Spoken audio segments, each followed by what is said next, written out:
All right, thank you, Chloe. Cabot's Pueblo Museum is an iconic landmark in Desert Hot Springs, which not only educates the community about its historic past, it also serves as a tribute to the man who brought the city its most precious resource. Steve Sumrall has this story in tonight's edition of Our Desert Past. His family owned a citrus grove in Riverside, and in January 1913, there was a whole freeze that impacted many of the growers at that time. So by March, many of them lost their livelihoods. Irene Rodriguez recalls the events that led adventurer Cabot to try his hand at homesteading the Coachella Valley, specifically 160 acres in Desert Hot Springs. So a good friend of his of the family, Bob Carr, encouraged him to come to this area and homestead. So imagine homesteading 160 acres that he was able to purchase for $10. Sure, land in the desert was cheap, but what do you do about water? For a few months, he had to travel to Gannon Station, 7 miles each way, to get water every 3 days. He then sought the advice of a Cahuilla elder who educated him about the local springs. So, with a pick and shovel in hand, Cabot went on the hunt for aquifers. And he was lucky enough to find both the cold and the hot water springs on his property. So hot and cold water in the same area? How is that possible?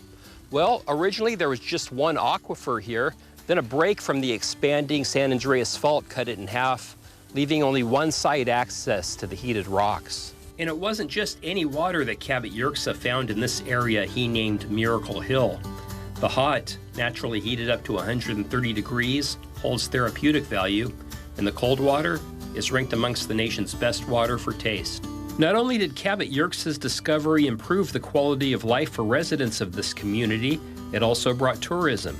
Several spa resorts opened, offering guests a one-of-a-kind therapeutic experience. He rediscovered the mineral waters here in Desert Hot Springs, and he's sort of known as our founder and pioneer of the town. Cabot enlisted in the Army in 1918 and left Desert Hot Springs to fight in the First World War. He would return in 1937, and in 1941, he would begin work on something truly extraordinary. He used reusable material, found objects. It could be railroad cross ties, old wagon boards, telephone poles. These materials were used in the construction of what is now known as Cabot's Pueblo Museum. He built it Pueblo inspired, hoping inspired, because he really wanted to showcase the indigenous people contributions and culture. This magnificent structure sits on 5,000 square feet. It has 35 rooms. It has 150 windows. I can't remember how many doors it has. 65. I researched it. There are 65 doors.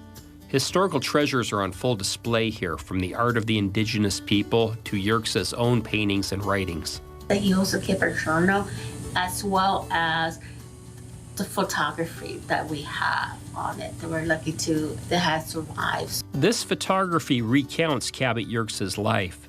His time in Alaska is displayed here, as well as pictures from his wartime service and some cherished family moments, as well as the construction of his museum. He was always adding to the Pueblo.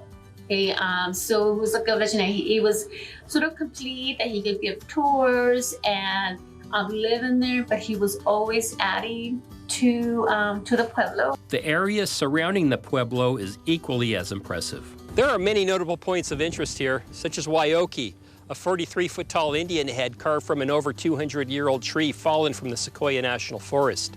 The feather on top is made from a cedar tree from Idlewild. Cabot passed away in 1965. Upon his death, it was abandoned for a while, and it was almost demolished, but Paul Era, the second owner, came to the rescue and actually saved not only Cabot's legacy, but also the legacy he left to the city of Desert Hot Springs. For Our Desert Past, Steve Sumrall, NBC Palm Springs, News First.